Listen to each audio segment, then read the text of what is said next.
சென்னையில் பெய்து வரும் தொடர் மழையின் பாதிப்பால் மக்களுக்கு அத்தியாவசிய பொருட்கள் கிடைப்பதில் சிக்கல் ஏற்பட்டுள்ளது. மேலும் பாலின் விலை லிட்டருக்கு 100 ரூபாயை எட்டியுள்ளது. இதனால் மக்கள் கடுமையாக பாதிக்கப்பட்டுள்ளனர். மேலும் மழை வெள்ள பாதிப்புகள் குறித்து மக்கள் தெரிவித்த கருத்துக்களை தற்போது பார்க்கலாம்.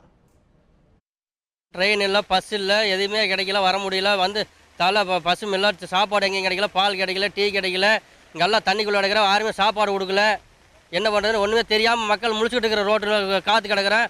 ஒருத்தர் சாப்பாடு கொண்டாந்து கொடுப்பாரு இல்லை, அரசாங்கத்துலேருந்து எதுவுமே செய்யவார் இல்லையே. வீடு ஃபுல்லாக தண்ணி தேங்கி இருக்கிறது, சாப்பாடு எல்லாம் எதுவுமே இல்லாமல் நேற்று நைட்லேருந்து இன்றைக்கி வரைக்கும் நம்ம ஒன்றும் ஒரு பச்சை தண்ணி குடிக்காமல் இருக்கிறோம்.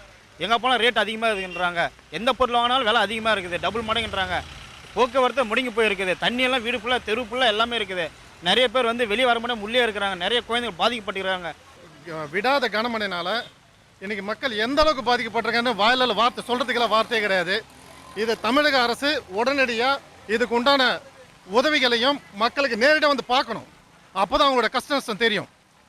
அதனால் கவர்மெண்ட்டுக்கு ரொம்ப ரிக்வெஸ்ட் பண்ணி சொல்கிறது என்னென்னா, இந்த மாதிரி இதெல்லாம் முன்கூட்டியே செஞ்சிருந்தால் இந்த மாதிரி ஒரு பாதிப்பு வந்திருக்காது.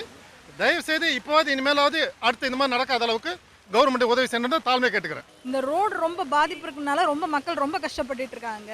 அதே சமயம் இந்த பக்கம் போகவே வழி கிடையாது. ரொம்ப தண்ணி ஜாஸ்தி இருக்கிறனால எல்லாம் இடுப்பளவு ஆள் முங்குற அளவெல்லாம் இருக்குது. இதை கொஞ்சம் அரசாங்கம் சரி பண்ணால் கொஞ்சம் நல்லா இருக்கும். இன்னும் எல்லாருக்கும் மக்களுக்கு பாதிப்பாக இருக்குது.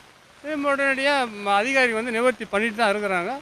இருந்தாலும் கூட இன்னும் கொஞ்சம் துரிதமாக நிவர்த்தி பண்ணினா நல்லா இருக்குன்னு தான் பொதுமக்கள் விரும்புகிறாங்க.